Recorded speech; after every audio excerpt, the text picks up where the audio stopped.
While that is happening in Jefferson City, more Chiefs talks were happening in Topeka. Chiefs representatives and the Kansas Department of Commerce took questions from the Sunflower State lawmakers this afternoon. The meeting was to try and clear up confusion and misinformation around the deal to move the Chiefs across the state line. And KMBC 9's Eric Graves was at that meeting and joins us live now. And Eric, lawmakers had plenty of questions.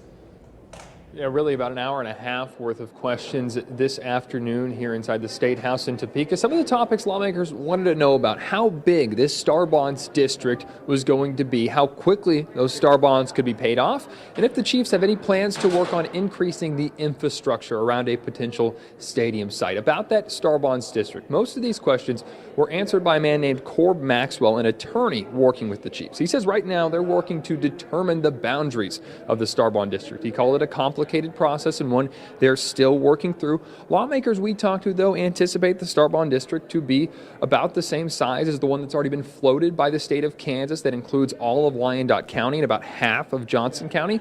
Maxwell did say the Chiefs are already working with the Department of Transportation about strengthening infrastructure to help fans get in and out of that stadium site. Now, no stadium site has been mentioned yet, but the one that was repeatedly talked about today was the intersection of 435 and I-70 near the Legends. Now, the agreement between Kansas and the Chiefs gives 30 years for those Star Bonds to be paid off, but Maxwell says he thinks that could be done much sooner.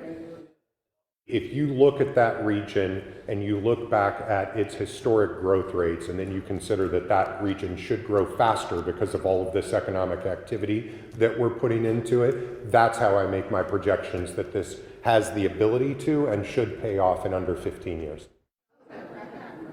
I did ask a representative with the Commerce Department if they think those bonds can be paid off in half of the allotted time. As Maxwell believed, he said he believed right there.